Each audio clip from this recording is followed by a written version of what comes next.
BNP সরকার, মানে একটা নির্বাচনের মাধ্যমে বিএনপি নির্বাচিত হয়ে সংখ্যাগরিষ্ঠতা পেয়েছেন, তারা সরকার গঠন করেছেন এবং বিরোধী দলে আছেন জামাতে ইসলামী এবং জামাতে ইসলামীর সঙ্গে এনসিপি। ঠিক এক বছর আগে 2025 সালের জুলাই মাসের শুরু, তখন এই দেশের রাষ্ট্র ক্ষমতায় ছিলেন, সরকারে ছিলেন ডক্টর ইউনূসের নেতৃত্বে অন্তর্বর্তীকালীন সরকার। সেই সরকারে যারা ছিলেন, উপদেষ্টা ছিলেন, তাদের মধ্যে 3 জন ছাত্র প্রতিনিধি ছিলেন, তার সঙ্গে কিছু বুদ্ধিজীবী, কিছু অবসরপ্রাপ্ত বৃদ্ধ ব্যক্তি এবং কিছু এনজিও কর্মী, এরা মিলে একটা সরকার গঠন করেছিল।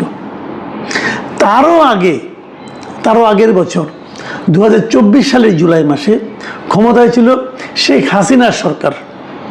তারা এই সময় থেকে ঠিক 7 মাস আগে একটা একতরফা নির্বাচনের মাধ্যমে নির্বাচিত হয়েছিল এবং শেখ হাসিনা কঠোর হস্তে তার শাসন চালাচ্ছিল।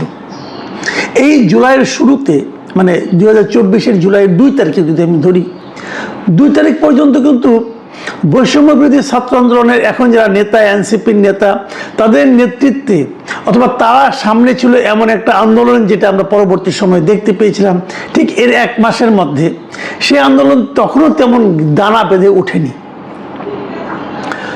বরঞ্চ এই 2 তারিখে আমরা এক জিনিস দেখেছি, সেটা হলো যে বিশ্ববিদ্যালয়ের শিক্ষকদের পেনশন নিয়ে একটা আন্দোলন ছিল। তাদেরকে সরকার, ওই সময় আওয়ামী লীগ সরকার, একটা পেনশন স্কিমে ঢুকিয়েছিল। তারা সেই স্কিমে ঢুকতে চায়নি বলে তারা আন্দোলন করছিল এবং বিশ্ববিদ্যালয়ে তারা কর্মবিরতি পালন করছিল, বিশ্ববিদ্যালয়ের শিক্ষকরা। এবং বলা বাহুল্য, সেই শিক্ষকদের সিংহভাগ, মানে 98% ছিল সরকারি দল, তৎকালীন সরকারি দল আওয়ামী লীগের অনুগত। মানে আওয়ামী লীগের অনুগত বিশ্ববিদ্যালয়ের শিক্ষকরাই কিন্তু সরকারের বিরুদ্ধে আন্দোলন করছিল যে সরকার তাদের জন্য যে পেনশন স্কিম চালু করেছে, তারা সেই পেনশন স্কিম বাতিল চেয়েছিল এবং বাতিল চেয়ে তারা আন্দোলন করছিল 2 তারিখ পর্যন্ত। তখনও পর্যন্ত এই ছাত্রদের দেখা যায়নি। কিন্তু আমরা যে আন্দোলনটা হয়েছিল পরবর্তী 1 মাসে, মানে জুলাই থেকে শুরু করে অগাস্টের 5 তারিখ পর্যন্ত, 5 তারিখে সরকারের পতন হয়, এটাকে আমরা জুলাই আন্দোলনে বলি, কেউ জুলাই বিপ্লব বলে, কেউ জুলাই আন্দোলন বলে। এই আন্দোলনের মূল যে বক্তব্যটা ছিল সেটা হলো তারা বৈষম্য বিরোধী আন্দোলন করেছিল। মানে সরকারি চাকরিতে মুক্তিযোদ্ধার নাতি, সন্তান, এদের জন্য যে কোটা ছিল, সেই কোটাটা বাতিলের দাবিতে এই আন্দোলনটা চলছিল। খেয়াল করবেন, তো এই ছিল আন্দোলন। তারপরে সেটা প্রথমে 9 দফা, পরে সেটা 1 দফার আন্দোলনে পরিণত হয়েছিল যে হাসিনা সরকারের পতন চাই। এইভাবে আন্দোলনটা অগ্রসর হয়েছিল এবং হাসিনা সরকারের পতন হয়েছিল। 2024 অগাস্টে পতন হলো, জুলাই থেকে শুরু হয়ে আন্দোলন 2024। 2025 জুলাই আমরা কি দেখলাম? অন্তর্বর্তীকালীন সরকার চালাচ্ছে এবং তারা মোটামুটি বিতর্কের মধ্যে পড়ে গেছে। তাদের নিয়ে আলোচনা হচ্ছে, তাদের দুর্নীতি নিয়ে কথা হচ্ছে এবং তারা দেশটা চালাতে পারছে না এরকম নিয়ে কথা হচ্ছে। বলা হচ্ছে তারা সংস্কারের নামে কালক্ষেপণ করছে, এরকম কথাবার্তা ওই সময় হয়েছে। এবং তখন সরকারের দিক থেকে একটা ঘোষণা এসেছিল যে নির্বাচনের একটা সম্ভাব্য ডেট তারা দিয়েছিল। ডেট ঠিক নয়, একটা সময়কাল ঘোষণা করেছিল যে হয় সেটা 2026 ফেব্রুয়ারিতে হবে অথবা এপ্রিলে হবে, এরকম একটা এর মধ্যে নির্বাচন কমিশন নির্বাচনের প্রস্তুতি নিয়ে কাজ করছিল। আর এবার 2026 জুলাই মাসে এসে আমরা দেখছি বিরোধী দল, মানে জামায়াতে ইসলাম, তারা সরকারি দলের বিরুদ্ধে অভিযোগ তুলছে যে তারা জুলাই আন্দোলনের, জুলাইকে ঐতিহাসিক জুলাইয়ের যে ঐতিহাসিক অভ্যুত্থান, সেই অভ্যুত্থানের 2য় বার্ষিকী পালনে যথেষ্ট কর্মসূচি নেয়নি, এই অভিযোগ জামায়াত এখন করছে। তারা বলছে সরকারের উচিত ছিল রাষ্ট্রীয়ভাবে এই জুলাই অভ্যুত্থানের কর্মসূচি পালন করা রাষ্ট্রীয়ভাবে। এই অভিযোগ কিন্তু 2025 তারা উত্থাপন করেনি। 2025 ওইটা নিয়ে তেমন কিছু হয়েছে বলে আমি দেখিনি। জুলাইয়ের অভ্যুত্থানের রাষ্ট্রীয়ভাবে পালনের কোনো উদ্যোগ ইউনূস সরকার নিয়েছিল, এমনটি আমি ওই সময় পত্রপত্রিকা ঘেটে পেয়েছি বলে মনে করতে পারছি না। কিন্তু অলরেডি এখন জামাতে ইসলামের পক্ষ থেকে এই দাবিটা উঠছে এবং তারা অভিযোগটা করছে যে সরকার জুলাইয়ের এই বার্ষিকীটা রাষ্ট্রীয়ভাবে জমজমাটভাবে পালন করছে না। দেখুন, আমরা এই কথাটা বলতেই পারি, আমরা আগেও দেখেছি, আমি নিজে ব্যক্তিগতভাবে বহুবার বলেছি যে কিছু হলে আমরা কিন্তু চেতনা করি। আমরা আওয়ামী লীগের আমলে দেখেছি মুক্তিযুদ্ধের চেতনার কথা তারা বলতো, কিছু হলেই বলতো ওরা মুক্তিযুদ্ধের চেতনার বিরোধী কাজ করছে, এরা মুক্তিযুদ্ধের পক্ষে কাজ করছে, আমরা মুক্তিযুদ্ধের পক্ষে আছি, এগুলি বলতো। স্বাধীনতার 50 বছর পরে এসেও তারা স্বাধীনতা 71 সালের চেতনার কথা বলতো। আবার এখন আমরা দেখতে পাচ্ছি জুলাই চেতনা নিয়ে আবার আরেকটা বাণিজ্য শুরু হয়েছে। ওই বাণিজ্যের মতো এটাও একটা বাণিজ্য মনে করি, আমি ওটাকেও বাণিজ্য বলি। আপনারা হয়তো বলবেন যে মুক্তিযুদ্ধের চেতনাকে বাণিজ্য কেন বলি। আচ্ছা, একটা কথা আপনারা ভাবেন, মুক্তিযুদ্ধের চেতনাধারী কে ছিল? আওয়ামী লীগ ছিল। আওয়ামী লীগ বলতো তারাই মুক্তিযুদ্ধের চেতনার প্রকৃত অনুসারী। ঠিক আছে, মুক্তিযুদ্ধের পর এসে বঙ্গবন্ধু শেখ মুজিবুর রহমান উনি বাকশাল গঠন করেননি? করেছিলেন তো। বাকশাল কি একদলীয় শাসন চালু হয়নি? হয়েছিল তো। তো একদলীয় শাসন কায়েম, এটা কি মুক্তিযুদ্ধের চেতনা ছিল? ছিল না তো। ওই সময় কি লুটপাট হয়নি? ওই সময় কি অপশাসন চালু হয়নি? ওই সময় কি দুর্ভিক্ষ হয়নি? সবই হয়েছে। সেগুলি কি মুক্তিযুদ্ধের চেতনার মধ্যে পড়তো? বাদ দেন, একটা অনেকে বলে ওই সময় যুদ্ধ বিধ্বস্ত অমুক তমুক অনেক কিছু বলে, ঠিক আছে, মানলাম। তারপর যখন আওয়ামী লীগ শাসন করা শুরু করলো, আমরা যে সময়টাকে বলি সর্বশেষ, এই যে 2014 অথবা 2009 যা বলি, এই সময়ে লুটপাট হয়নি এদেশে? এদেশের অর্থ বিদেশে পাচার হয়নি? এস আলম বলেন, সামিট গ্রুপ বলেন, এরা কি বিদেশে বিপুল পরিমাণ অর্থ পাচার করেনি? সরকারের সরকারের জ্ঞাতসারে তারা পাচার করেনি? এই সময় কি গুম হয়নি? সবই হয়েছে। এগুলো কি মুক্তিযুদ্ধের চেতনার মধ্যে পড়ে? মুক্তিযুদ্ধ কি এই জন্য আমরা মুক্তিযুদ্ধ করেছিলাম যে আমরা মুক্তিযুদ্ধে দেশ স্বাধীন করতে পারলে আমরা এই দেশ থেকে অর্থ নিয়ে বিদেশে পাচার করব, বিদেশে সেকেন্ড হোম করব, কানাডায় বেগম পাড়া করব, মালয়েশিয়ায় সেকেন্ড হোম করব? এগুলি কি আমরা এই জন্য আমাদের মুক্তিযুদ্ধের চেতনা? এটা এগুলো আমরা করেছিলাম? মুক্তিযুদ্ধের চেতনায় কি ছিল যে প্রধানমন্ত্রীর পিয়ন সে 400 কোটি টাকার মালিক হবে এবং সেই খবর প্রধানমন্ত্রী নিজে হাসি মুখে জনগণকে জানাবে? এটা কি মুক্তিযুদ্ধের চেতনা ছিল? ছিল না। আবার ধরেন, আমরা যখন জুলাই চেতনার কথা বলি, জুলাই চেতনা ছিল বৈষম্য বিরোধী সমাজ প্রতিষ্ঠা। হয়েছে? বলেন আপনারা, হয়েছে? যারা জুলাই চেতনা নিজেদেরকে মানে আপনার একচ্ছত্র দাবিদার হিসেবে ঘোষণা করেন, তাদের জীবনযাত্রায়, তাদের অর্থনৈতিক জীবনে পরিবর্তন আসেনি চোখে পড়ার মতো? যারা বলতো যে আমার এলাকার সবচেয়ে দরিদ্র ঘরটা আমার, সবচেয়ে ভাঙা ঘরটা আমার, সে যখন ওই এলাকার সবচেয়ে দামি গাড়িটায় চলাফেরা করে, এটা কি বৈষম্য বিরোধী আন্দোলনের মূল চেতনা ছিল? বলুন ছিল? আমরা নিজেরা শুনেছি এই ছাত্ররা স্লোগান দিয়েছে যে বঙ্গবন্ধুর বাংলায় বৈষম্য চলবে না। তারা স্লোগান দেয়নি? তারপর যখন তারা সেই বঙ্গবন্ধুকে অপমান করেছে, ওটা কি চেতনার মধ্যে ছিল? ছিল না। কাজেই চেতনা যখন কেউ বলে, যখন চেতনার রাজনীতির কথা বলে, যখন বলে ওই চেতনায় আমি চলি, তখন আমি শুনি কি জানেন? যে ওনারা একটা মতলবের কথা বলছেন। চেতনা হলো নিজের সুযোগ সুবিধা বাড়ানো, নিজের ক্ষমতা বাড়ানো একটা মতলব, এবং সেই মতলববাজি চলছে। আমি একটু মুক্তিযুদ্ধ নিয়ে কথা বলতে চাই না, আমি জুলাই নিয়েও কথা বলতে চাই না, আমি খালি একটা কথা বলতে চাই যে বাস্তবতাকে কে কিভাবে মেনে নিচ্ছে, কে কিভাবে গ্রহণ করছে। এখনো যদি আপনি 24শে জুলাই আন্দোলন নিয়ে বলেন, দেখবেন কি চলছে এটা নিয়ে।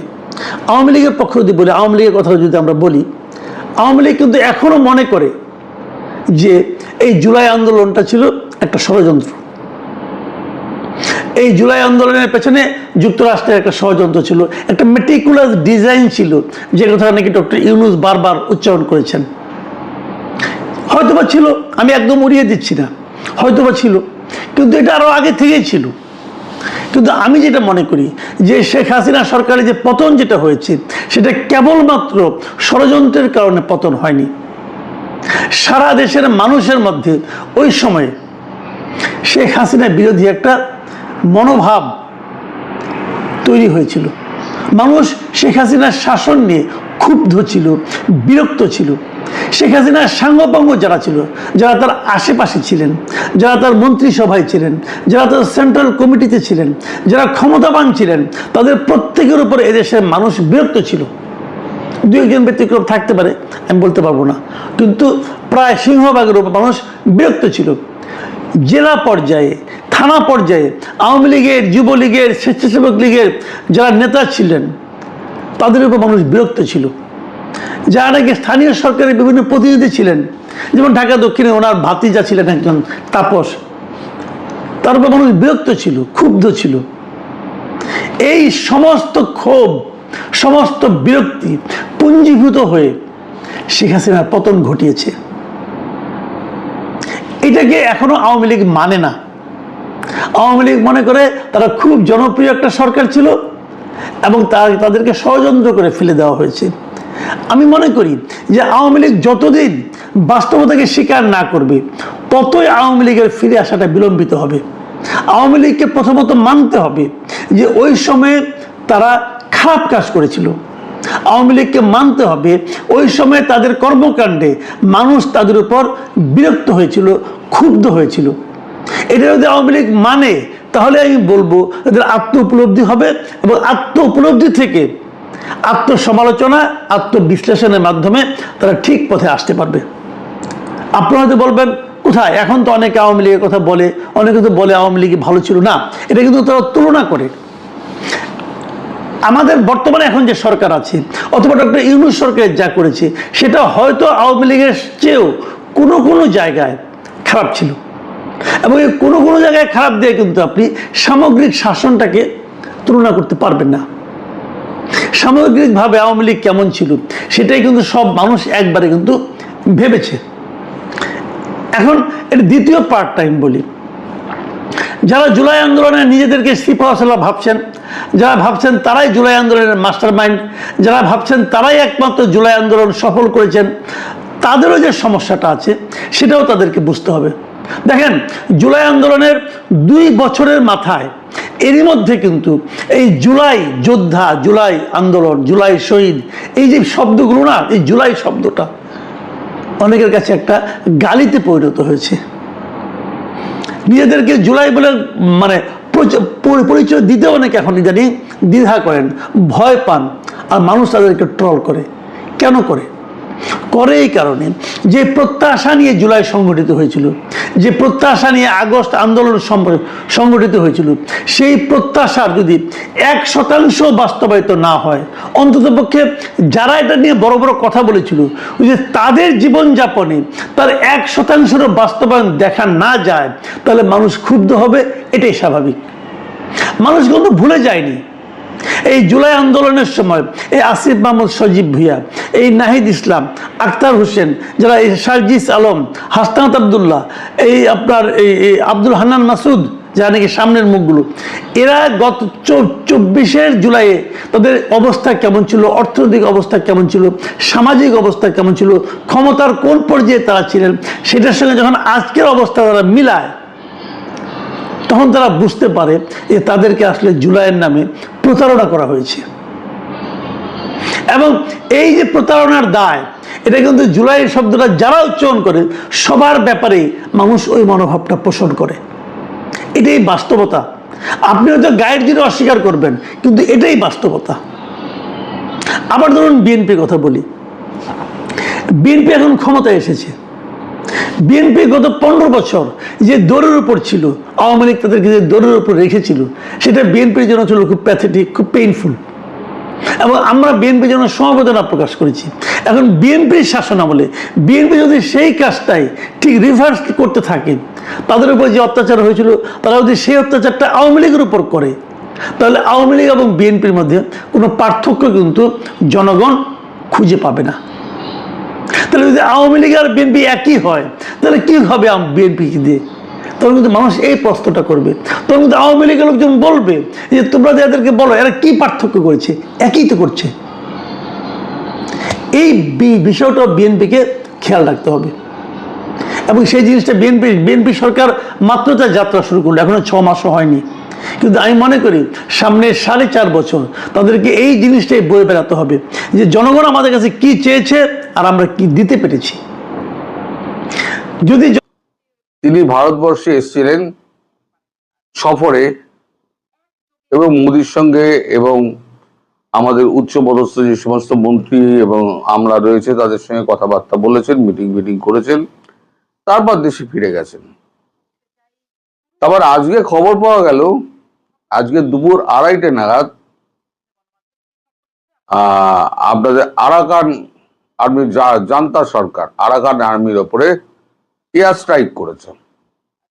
এয়ার স্ট্রাইকটা হয়েছে রাখাইনের মুথিডং এবং মংডুতে।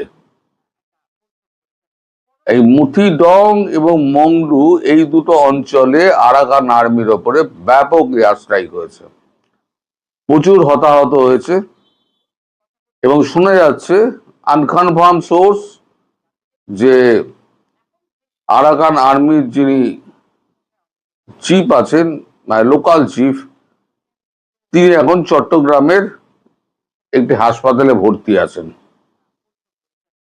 এছাড়া এটা হয়েছে 2:50 আর 3:50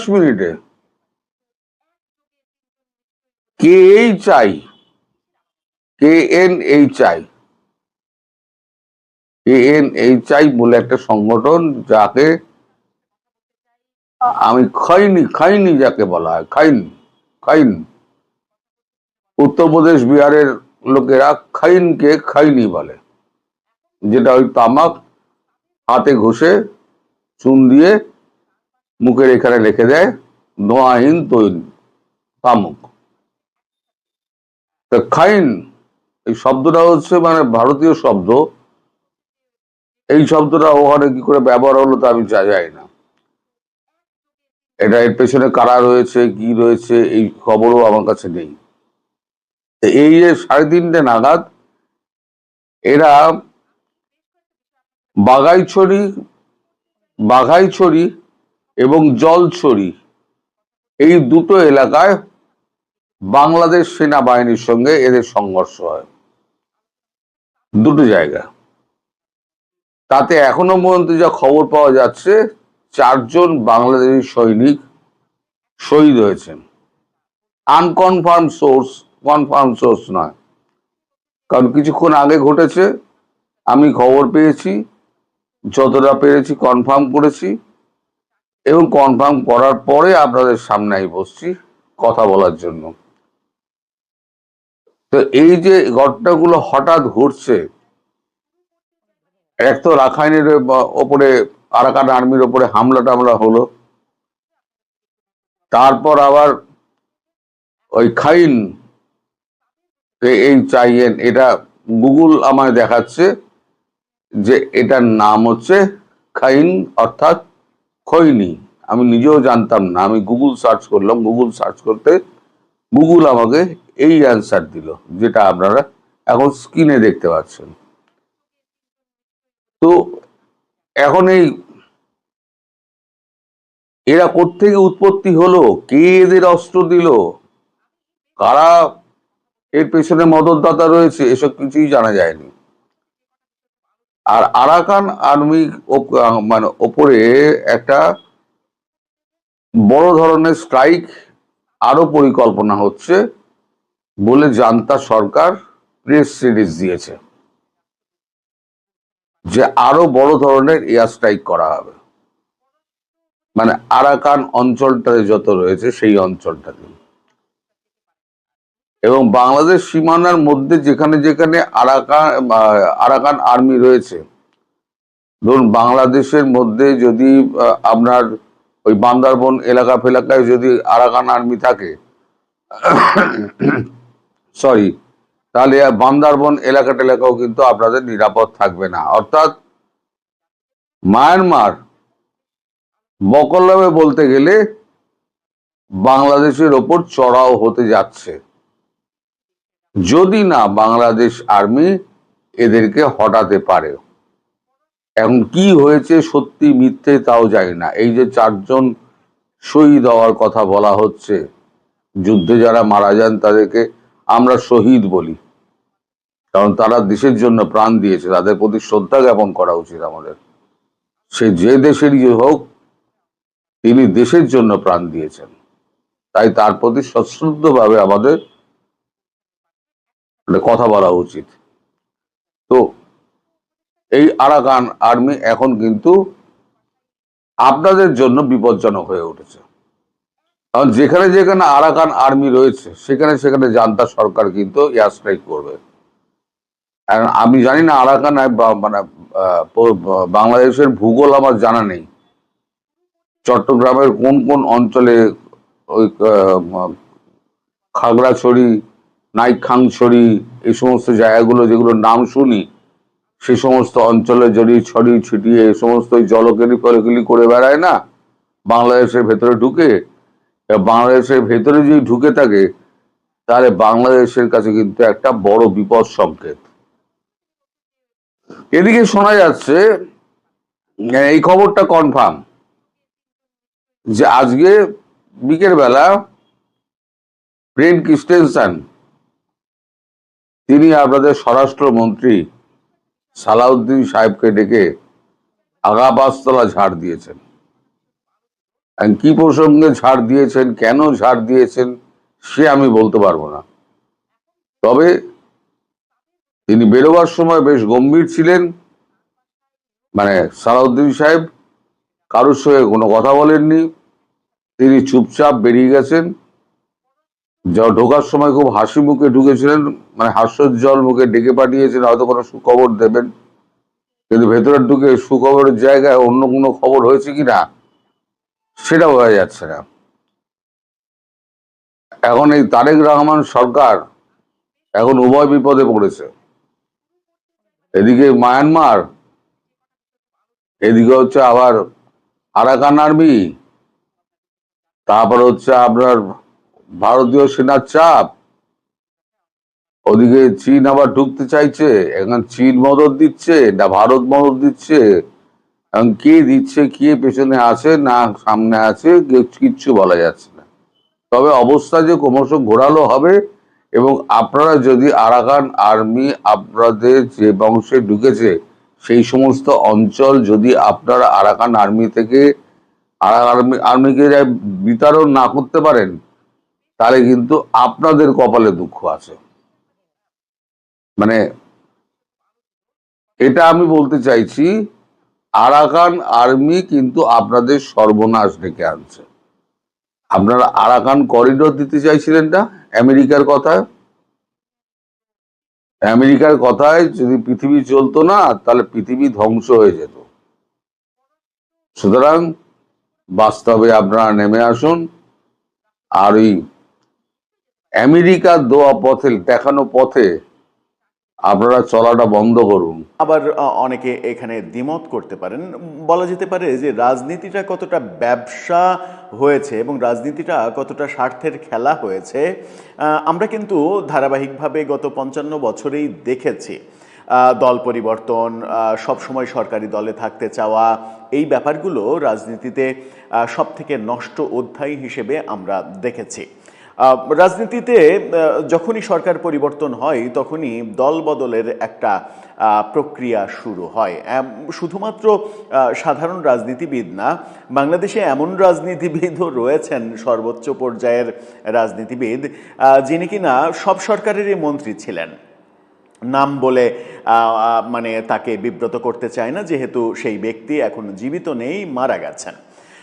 এরকম দৃশ্য তো আমরা দেখেছি। এবার আরেকটা মজার দৃশ্য আমরা দেখতে পাচ্ছি নরসিংদীতে। আওয়ামী লীগের একজন উপদেষ্টা, আওয়ামী লীগের স্থানীয় সাবেক একাধিকবার চেয়ারম্যান, আওয়ামী লীগের বেশ বড় নেতা ছিলেন নরসিংদীর, এবং আওয়ামী লীগের উপদেষ্টা, সব থেকে বড় উপদেষ্টা, এবং পত্রিকাতে ছাপা হওয়া ছবিতেও আমরা দেখছি মুজিব কোড পরিহিত তার ছবি। এরকম একটা মানে একটা জেলার জাঁদরেল নেতা, তিনি যেহেতু এখন তার দল বিপদে, তিনি ঘোষণা দিয়েছেন প্রকাশ্যে, সেটা হচ্ছে যে তিনি এখন আজীবন বিএনপি করে মরতে চান। হঠাৎ করে আওয়ামী লীগ থেকে তাকে বিএনপি করে মরতে চাওয়ার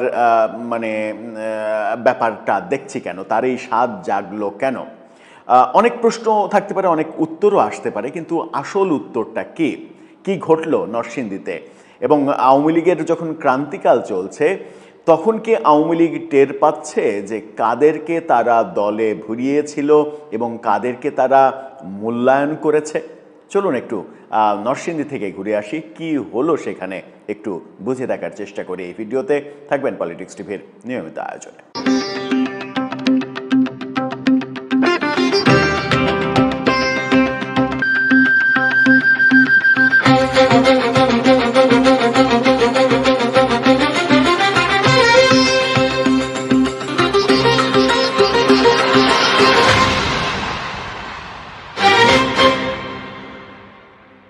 দর্শক, বলছিলাম নরসিংদীর এক আওয়ামী লীগ নেতার কথা।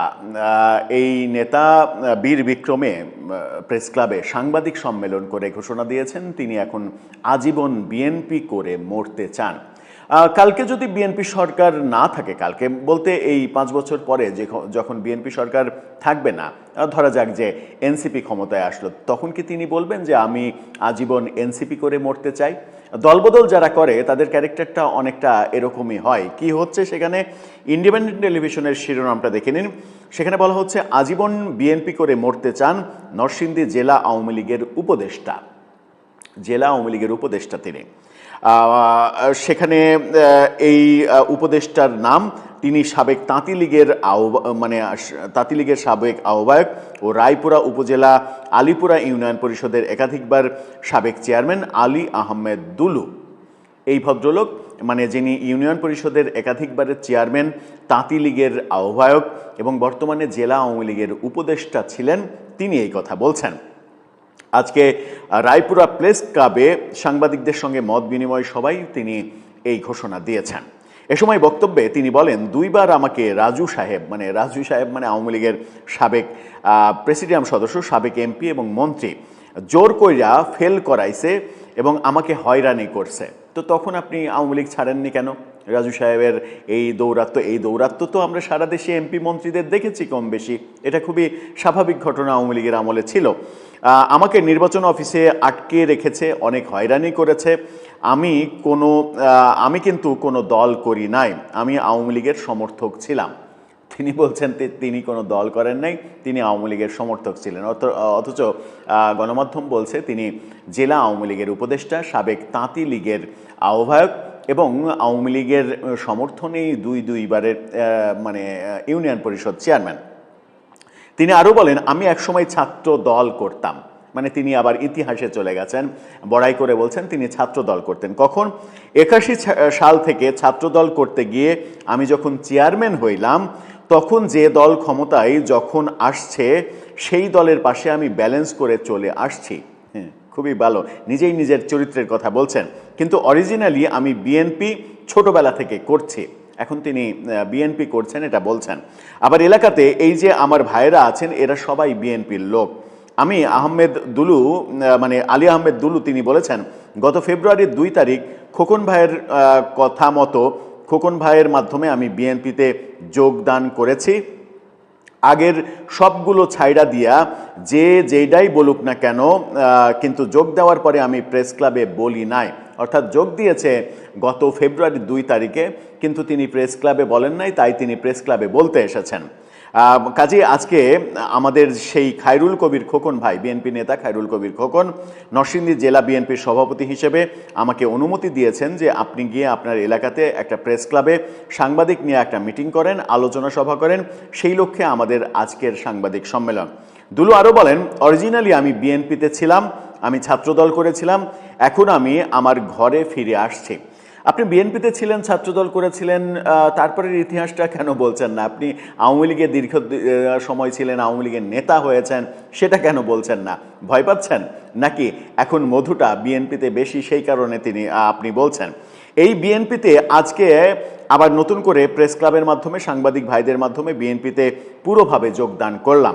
আজকে থেকে আমি সকল এমপি মন্ত্রী যারা আছেন সবার সাথে আমি ফুল নিয়ে দেখা করব।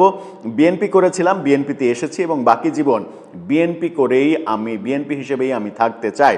তার বক্তব্য ঘিরে সামাজিক যোগাযোগ মাধ্যমে চলছে সমালোচনার ঝড়। স্থানীয়রা জানান, আলী আহমেদ দুলু আগে জাতীয় পার্টির রাজনীতি করতেন। আর একটা তথ্য বেরিয়েছে, তিনি একসময় জাতীয় পার্টিও করেছেন। পরে 2009 সালে আওয়ামী লীগ ক্ষমতায় আসার পর নিজেকে আওয়ামী লীগের নেতা হিসেবে প্রতিষ্ঠিত করেন। আওয়ামী লীগের পরিচয় ব্যবহার করে একাধিকবার চেয়ারম্যান নির্বাচিত হয়েছেন এবং দল থেকে নানা ধরনের সুযোগ সুবিধাও নিয়েছেন। শুধু তাই নয়, তিনি জেলা তাঁতি লীগের সাবেক আহ্বায়ক ও জেলা আওয়ামী লীগের উপদেষ্টা পদও লাভ করেছেন এবং বহাল রয়েছেন, এখনও বহাল রয়েছেন সেই পদে। আমার মনে হয় যে আওয়ামী লীগ যারা করেন তারা টের পাচ্ছেন যে আওয়ামী লীগ কাদেরকে ভিড়িয়েছিল এবং কাদেরকে ভিড়িয়ে অনেক বেশি মূল্যায়ন করেছিল, এবং এই হাইব্রিডদের বেড়ানোর কারণেই যে মূলত আওয়ামী লীগ দল হিসেবে অনেক বেশি দুর্বল হয়েছে। বিশেষ করে বিগত 15.5 বছরের শাসনের শেষ 10 বছরে অন্তত বলা যায় যে তারা দলটাকে রীতিমতো ধ্বংস করে দিয়েছে এই ধরনের উদ্বাস্তুদের দলে এনে। এবং সবথেকে ভয়াবহ খেলাটা হয়েছে আসলে ছাত্রলীগে। ছাত্রলীগের লুঙ্গির নিচে যাদেরকে আশ্রয় প্রশ্রয় দেয়া হয়েছে, বিভিন্ন ভাই তাদের ভাই লীগ মানে সমৃদ্ধ করার জন্য, ভাই লীগের ক্ষমতা বাড়ানোর জন্য যাদেরকে ধরে এনে ছাত্রলীগ করিয়েছে, তাদের চেহারা তো আমরা এখন দেখতে পাচ্ছি।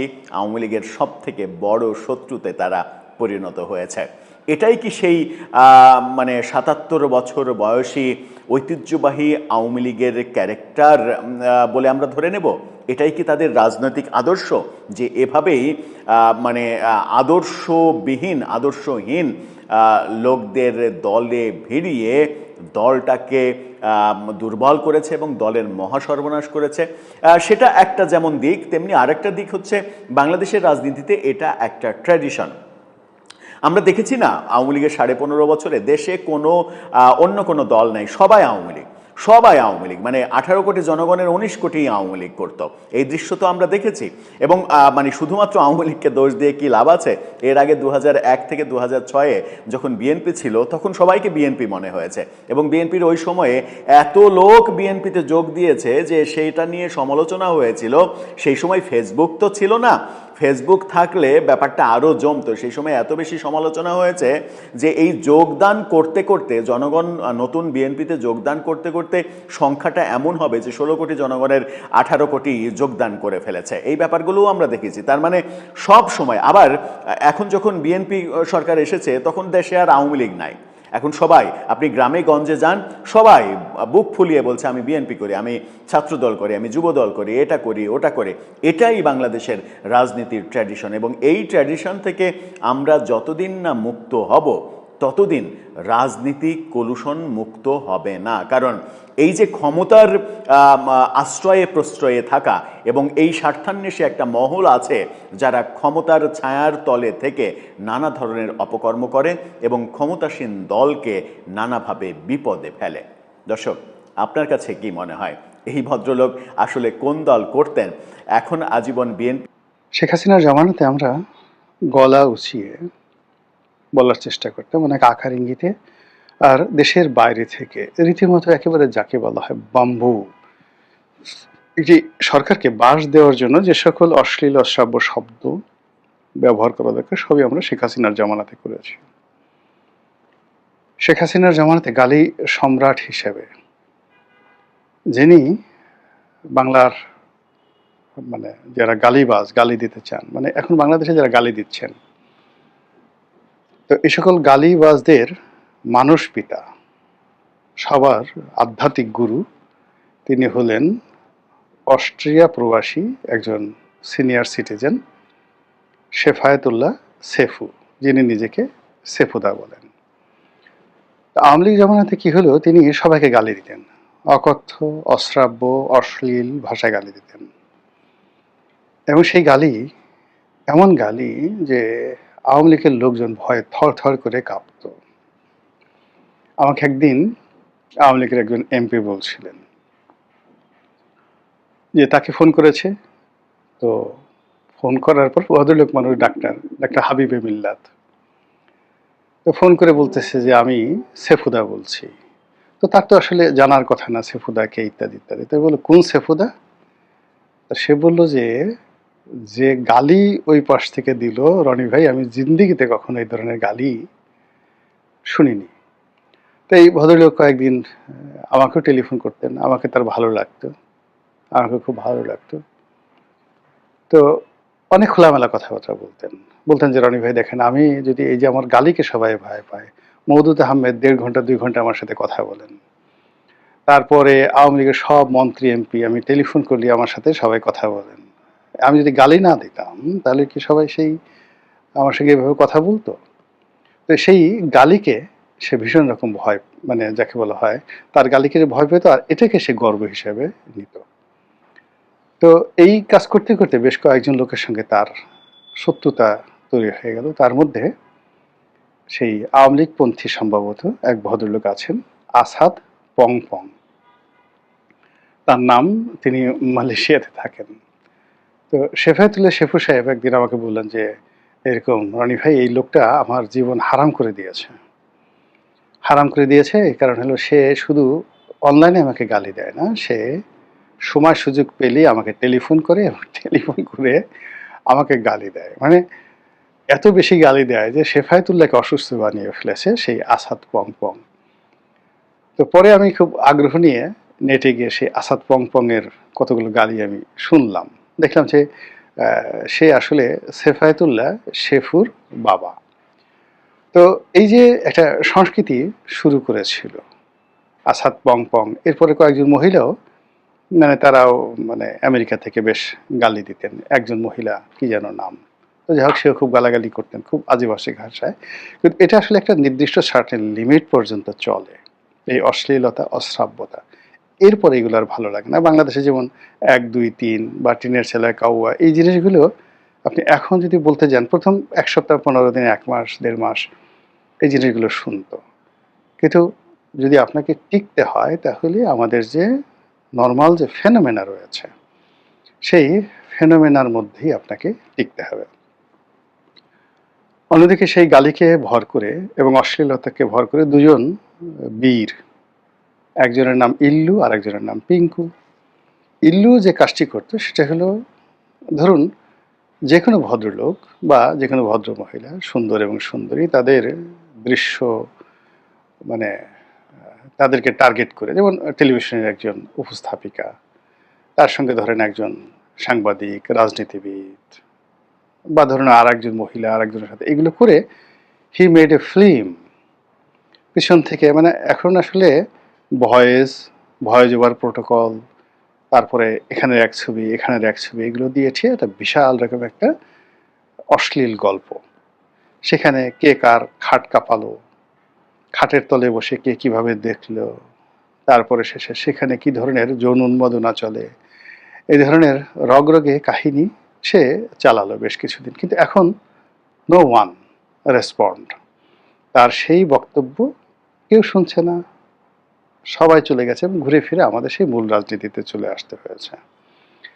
তো সেই ইল্লুর সাথে আবার আরেকজন লোক যুক্ত হয়ে গেল, তার নাম হলো পিঙ্কু। পিঙ্কু একটু লেখাপড়া জানা, তো সেই লেখাপড়া জানা পিঙ্কু সে সেই একসাথে শেফায়েতুল্লাহ শেফুর সেই গালি, ইল্লুর সেই খাট কাঁপানো অশ্লীলতা, মানে যা কিছু মন্দ রয়েছে এই সমাজে প্রায় সব মন্দগুলো একত্র করে সে একটা মিক্সচার তৈরি করে বেশ কিছুদিন সে দাপট শুরু করলো এবং একেবারে 1 বছরের মধ্যে হিরো, সুপার হিরো বলতে গেলে একেবারে Alexander the great of Bengal হয়ে গেল। কিন্তু ধীরে ধীরে ধীরে ধীরে দেখা গেল সেই অশ্লীলতার যে জিনিস, মিথ্যার যে জিনিস, সেই জিনিসগুলো আসলে লং টার্মে কেউ খাচ্ছে না এবং পুরো যারা একসময় তাকে খুব নির্ভর করতো ভালোবাসতো, যাদের মানে এই শেফায়েতুল্লাহকে, ইল্লুকে, পিঙ্কুকে, এখন ওই মানুষগুলোই দেখা গেল তাদের চেহারা দেখার সঙ্গে সঙ্গেই বমি করছে। তো একইভাবে ধরেন আওয়ামী লীগ জমানাতে আমরা অনেকগুলো ন্যারেটিভ আওয়ামী লীগের বিরুদ্ধে তৈরি করেছিলাম ইন এ পজিটিভ ওয়ে, শিল্প এবং সংস্কৃতির মতো করে ইতিহাস দিয়ে ঐতিহ্য দিয়ে। যেমন উনি বাংলাদেশের সেই লেডি যাকে বলা হয় ওই যে ভারতের যে সিকিম যে ভারতের হাতে তুলে দিয়েছিল, ভদ্রলোকের নাম আমার এখন মনে আসছে না, খুব জনপ্রিয় এবং বিখ্যাত ব্যক্তি ছিলেন, মানে কথা বলতে বলতে অনেক সময় হয়ে যায় আর কি। তো আমরা তার সঙ্গে তার তুলনা করতাম। আমরা মনে করতাম যে ভারত বাংলাদেশকে হায়দ্রাবাদের মতো অধিকার করে নিয়ে যাবে, কাশ্মীরের মতো দখল করে নিয়ে যাবে, এরকম কথাগুলো আমরা বলতাম। কিন্তু সময়ের প্রেক্ষাপটে এই যে শেখ হাসিনা চলে গেছেন, আমরা কি দেখছি? বাংলাদেশ কি সিকিম হয়েছে, কিংবা বাংলাদেশ কি হায়দ্রাবাদ হয়েছে, কিংবা শেখ হাসিনার উপর যখন এত মানে হলো, ভারত কি একটা সেনাবাহিনী পাঠিয়েছে, একটা চড়াই পাখি পাঠিয়েছে, কোনো কিছু পাঠিয়েছে? নাথিং। সে তার কূটনীতির যে ভব্যতা এটা বজায় রাখার চেষ্টা করেছে। এবং শেখ হাসিনার পতনের পরে ভারত সত্যিকার অর্থে প্রাণান্ত চেষ্টা করেছিল in a good way, in a nice way, doctor Mohammad Yunus সরকারের সঙ্গে একটি সৌহার্দ্যপূর্ণ সম্পর্ক স্থাপন করার জন্য। তাদের হয়তো ডিমান্ড ছিল নিজেদের ব্যবসা বাণিজ্য প্রথম, দ্বিতীয়ত আওয়ামী লীগের ব্যাপারে একটু লিবারেল হওয়া, শেখ হাসিনাকে কিছুটা হলেও ছাড় দেওয়া, বা রাজনীতির জন্য নয়, জাস্ট একটু ছাড় দেওয়া, এই জিনিসগুলো হয়তো ছিল। কিন্তু ডক্টর মোহাম্মদ ইউনূসের উপরে যেভাবে আমেরিকা ভর করলো, যেভাবে ডিপ স্টেট ভর করলো, যেভাবে জঙ্গিরা ভর করলো, যেভাবে ইল্লু এবং পিঙ্কুদের যে অন্ধভক্ত যারা আছে যেভাবে ভর করলো, সব মিলিয়ে দেখলো, মানে ভারত দেখলো যে এই লোকের সাথে যদি এক টেবিলে বসি, একসাথে আলাপ আলোচনা করি, তাহলে it will create a huge problem for us, এটা আমাদের জীবনে একটা বিরাট সমস্যা তৈরি করবে। তো এই যে ইল্লু পিঙ্কুদের কারণে বা উগ্রবাদের কারণে ভারত কি করলো, ধীরে ধীরে ধীরে ধীরে ডক্টর মোহাম্মদ ইউনূসের কাছ থেকে সরে গেল। এবং এটা ডক্টর মোহাম্মদ ইউনূসের জন্য একটা বিরাট প্রথম রাজনৈতিক এবং নৈতিক পরাজয়। এরপর যখন নতুন সরকার আসলো, সেই সরকার আসার আগে ভারত কিন্তু ওয়েলকাম জানিয়েছিল।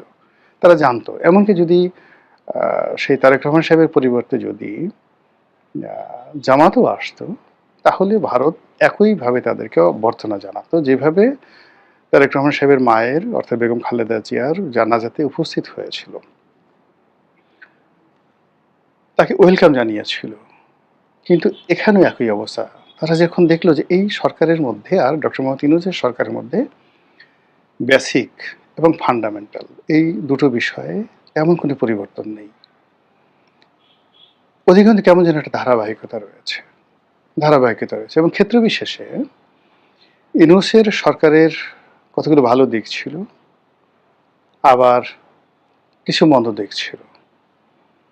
বর্তমান সরকারে দেখা গেল যে ওইরকম ইউনূস সরকারের যে ভালো দিক, তাদের যেমন অর্থনৈতিক সেক্টর, ব্যাংকিং সেক্টরটাকে তারা একটা যাকে বলা একটা ম্যানেজমেন্টের মধ্যে নিয়ে এসেছিল, সেটা এই সরকার আমলে তারা দেখছে না। এরপর হলো, যেহেতু তাদের একটা রাজনৈতিক প্ল্যাটফর্ম ছিল না, সেক্ষেত্রে সারা বাংলাদেশের প্রত্যন্ত অঞ্চলে যে রাজনৈতিক কুকর্মগুলো হচ্ছিল, সেগুলো বিএনপি বা অন্যান্য যারা লোকজন আছে তারা করছিল, ভারত এটা বুঝছিল। এই জন্য আসলে ইউনূসের ব্যাপারে, ডক্টর ইউনূসের ব্যাপারে তাদের একটা সফট কর্নার ছিল। কিন্তু এটা প্র্যাগম্যাটিক করার জন্য, এটাকে ফ্রুটফুল করার জন্য আসলে ভারত চেষ্টা সত্ত্বেও সেখানে এগোতে পারেনি। এটা হলো রিয়েলিটি। এখন আপনি চিন্তা করুন যে তারেক রহমান সাহেব সরকার যখন এলো, তখন সে চিন্তা করলো যে না, এখন হবে, সব কিছু হবে। বলা হয়ে থাকে যে তারেক রহমান সাহেবের আগমন, তারপরে যাকে বলা হয় এই সরকারের যে সফলতা যা কিছু আছে, এর পেছনে ভারতের একটা হিউজ কন্ট্রিবিউশন আছে। কিন্তু গত 4 মাসে যে কোনো কারণে হোক ভারতের সাথে একটি বিষয় এগোয়নি, আগামীতে এগোবে তার কোনো সম্ভাবনা নেই। ফলে কি হলো, ভারত এবং বাংলাদেশের যে সম্পর্কটি ইনুর জামানাতে একেবারে পতনের অতলান্তে পৌঁছে গিয়েছিল, সেটি এখন আরও প্রবল আকার ধারণ করেছে। এবং এর মধ্যে ভারত যে কাজটি করছে সেটি হলো, ভারত যেমন ভিসাটা বন্ধ রেখেছিল ইনুস জামানাতে, সেটা উন্মুক্ত করে দিয়েছে। মানে কোনো অবস্থাতে এদেশের জনগণ, মানে সরকারের জন্য যেন জনগণের সাথে তাদের সম্পর্কটা নষ্ট না হয়, তারা বিভিন্ন ব্যবসায়ী গ্রুপ, বিভিন্ন সংবাদপত্র থেকে শুরু করে তাদের যে কানেক্টিভিটিগুলো ছিল, সংবাদপত্র জগতে অনেকগুলো পত্র পত্রিকাকে তারা ফাইন্যান্স করত, অনেকগুলো সম্পাদককে তারা পুষত, অনেকগুলো মিডিয়া হাউসকে তারা পুষত। সেই জায়গাগুলো তারা আবার রিভিল্ড শুরু করে দিয়েছে। ফলে এই 4 মাসের মধ্যে সরকারের যে প্রবলেমগুলো হয়ে গেছে, জনগণ, সিভিল সোসাইটি থেকে শুরু করে আরও সবাই অনেকেই ভারতমুখী হয়ে পড়েছে, সরকারকে কোনো রকম পাত্তাই দিতে চাচ্ছে না। আপনি চিন্তা করুন, খালি বলছে যে ভিসা উন্মুক্ত করে দেওয়া হলো, মাত্র একদিনে 24 আওয়ার্সে একটি দেশে যাওয়ার জন্য যদি 1.5 লাখ মানুষ দরখাস্ত করে, এরকম দৃশ্য আপনি কখনো কোথাও দেখেছেন? 1.5 লাখ লোক একত্রে করলে মানে কত হয়? পল্টন ময়দানে ধারণ ক্ষমতা হলো মাত্র 20,000। এই যে আমরা পল্টনে যে জনসভা করি, আর সেই আপনি যদি ফকিরাপুল থেকে শুরু করে একেবারে কাকরাইল পর্যন্ত, যেটাকে সবচেয়ে বৃহত্তর সমাবেশ হয় বিএনপির নয়াপল্টন অফিসের সামনে, সাকুল্যে 25 থেকে 30,000 লোক দাঁড়াতে পারবে, নট মোর দ্যান দ্যাট। অর্থাৎ চিফ জাস্টিসের বাসা থেকে একেবারে সেই ফকিরাপুল মোড় পর্যন্ত ওই রাস্তার আপনি যদি একজন লোক দাঁড়াতে 4 স্কোয়ার ফিট জায়গা ধরেন বা 6 স্কোয়ার ফিট জায়গা ধরেন, মেপে দেখেন 30,000 লোকের বেশি হবে না। তো সেখানে 1.5 লাখ লোক ভারতীয় দূতাবাসে দরখাস্ত করেছে একদিনে। তাহলে বোঝার চেষ্টা করুন কত বড় লাইন হয়েছে, কি পরিমাণ লোক সেখানে গেছে, এবং ওটা সামাল দেওয়ার জন্য ভারতের কি পরিমাণ ম্যানেজমেন্ট সেখানে ছিল। That happened. এই কাজটি ভারত করছে। তাহলে এর থেকে বোঝা যায় যে ভারতের সাথে যে বাংলাদেশের যে সম্পর্ক, বা বিদেশ থেকে আমরা যে সকল অপপ্রচার চালাচ্ছি, প্রচারণা চালাচ্ছি, তার বাইরে ভারতকে গালাগালি করবে কিন্তু চিকিৎসার জন্য ভারতে যাবে, ভারতকে গালাগালি করবে, ভারতের পেঁয়াজ খেতে হবে, ভারতে গালাগালি, ভারতীয় শাল পড়তে হবে, কলকাতা যেতে হবে। শুধু হিন্দু না, মুসলমান অনেক সবাই, এবং সীমান্তে যারা লোকজন আছে তাদের কথা তো বাদই। এই যে একটা বন্ধন, সেই বন্ধনটাকে ভারত কাজে লাগাচ্ছে। কাজে লাগিয়ে তারা আওয়ামী লীগকে প্রমোট করার, সরকারকে ডিমোরালাইজ করার বিভিন্ন রকম তাদের যত রকম গোয়েন্দার টেকনিক আছে, সেই টেকনিকগুলো তারা কাজে লাগাচ্ছে। আর এই টেকনিকের মধ্যে গত 2 বছর ধরে যে কথাটি সবচেয়ে বেশি মানে আলোচিত হচ্ছে, সেটা হলো আসলে শেখ হাসিনা দেশ বিক্রি করতে চায়নি। সে ওই যে কথাটি আগে মনে আসেনি, লেন্দুব দর্জি, সে আসলে লেন্দুব দর্জি ছিলেন না। তিনি এই দেশটিকে সিকিম বানাতে চাননি। তিনি একটি স্বতন্ত্র মর্যাদা নিয়ে চীন এক হাতে ভারতকে রেখে যেভাবে দুর্দান্ত গতিতে 17 বছর দেশ শাসন করেছেন, তার যদি এই 3টি নির্বাচনের ভুল না হতো, তিনি যদি সালমান এফ রহমান, এস আলমদের মতো লোকজনদের কবলে না পড়তেন, তাহলে ভিন্ন ইতিহাস, একটা অমরত্বের ইতিহাস তৈরি হতে পারতো শেখ হাসিনার জন্য। এই কথাগুলো এখন মানুষজন বলছে এবং এই ন্যারেটিভগুলো তৈরি করা হচ্ছে, এবং এর পিছনে ভারতের অবশ্যই মদত আছে। অন্যদিকে যেটা বলা হচ্ছে যে আরে এই তো বিশ্ব বাটপার, এই বিশ্ব খেলোয়াড়, এই দেশটাকে শেষ করে দিয়েছে, ইস্ট ইন্ডিয়া কোম্পানি রবার্ট ক্লাইভের চেয়ে খারাপ, এই মির্জাফর চেয়ে খারাপ, এই পুরো দেশটাকে বিক্রি করে দিচ্ছে, সেন্ট মার্টিন বিক্রি করে দিচ্ছে। সেন্ট মার্টিন তো শেখ হাসিনার কাছে চেয়েছিল, সে দেয়নি। শেখ হাসিনা যখন বলছে আমার কাছে সেন্ট মার্টিন চেয়েছে, আমরা ঠাট্টা করেছি, সেন্ট মার্টিন দিয়ে কী করবে, এখানে জাহাজ আসে না, এখানে ড্রাফট নাই। আমেরিকা দূতাবাসের পক্ষ থেকে বলা হলো যে আমরা এই ধরনের কিছু চাচ্ছি না, নাও ইট ইজ ওপেন সিক্রেট। বেহায়ার মতো তারা এখন বলছে তারা একটা করিডোর চায়। তো যে লোক কক্সবাজার একটা করিডোর চায়, সে কি সেন্ট মার্টিন চায় না? সেই সেন্ট মার্টিন ওই সময়টাতে তত্ত্বাবধায়কের আমলে বন্ধ করা হয়েছে, অন্তর্বর্তীকালীনের সময় বন্ধ করা হয়েছে, এখন পর্যন্ত চালু করা হয়নি। সীমিত আকারে সেখানে যাওয়া হচ্ছে, মানুষের হাজার হাজার কোটি টাকার বিনিয়োগ, পরিবেশের কথা বলে, বিভিন্ন কথা বলে সেখানে সীমিত করে রাখা হয়েছে। এখন সবাই বলছে আরে শেখ হাসিনা থাকলে কি এরকম হতো? শেখ হাসিনা থাকলে এই সেন্ট মার্টিন আরও উন্নত হতো, আরও সুন্দর হতো, আরও চমৎকার হতো। আমরা আমাদের নিজ ভূখণ্ডে পরবাসী হতাম না। আমরা এখন ইচ্ছে করলে আলীকদম যেতে পারি না, আমরা এখন বান্দরবন যেতে পারি না, আমরা এখন থানচি যেতে পারি না। এখন যে অবস্থা আছে, শেখ হাসিনা থাকলে এই ঘটনাগুলো ঘটতো না। এই কথাগুলো বলছে, আপনি পাবলিকের মুখ বন্ধ করতে পারবেন না। আর অধিকান্ত বলছে এই বিশ্ব বেহায়ার দল, এরা এই দেশটা বিক্রি করার জন্যই মূলত বাংলাদেশে এসছে। এদেরকে ওয়েস্ট, পশ্চিমা এই গত 30-40 বছর যাবৎ অর্থ দিয়ে, বৃত্ত দিয়ে এই টাউটারি বাটপারি শিখিয়েছে। তারা এই দেশটাকে সর্বনাশ করে পশ্চিমের হাতে তুলে দিয়েছে এবং স্বাধীনতা, সার্বভৌমত্ব শেষ। এখন এরা বঙ্গভবন মানে টার্গেট করেছে, গণভবন উড়িয়ে দিয়েছে, 32 নম্বর ভেঙে দিয়েছে, এখন বঙ্গোপসাগর দখল করবে, কি না করবে তারা। আর এর প্রেক্ষাপটে এদের এই দুর্বলতার সুযোগ নিয়ে ভারতও বসে বসে, আমরাও বসে থাকবো কেন? ওরা যদি কক্সবাজার, চট্টগ্রাম, বান্দরবন, উখিয়া এই অঞ্চল নিয়ে নিতে পারে, আমরা কেন? আমরাও তো একটা পরাশক্তি, আমরা তো রংপুর নিয়ে নিতে পারি। আমরা কিনে নেব, যদি কিনে আমাদের না দেয় তাহলে আমরা জোর করে নেব। এরকম যখন একটা টানাটানি চলছে, তখন মানুষ কি চায়?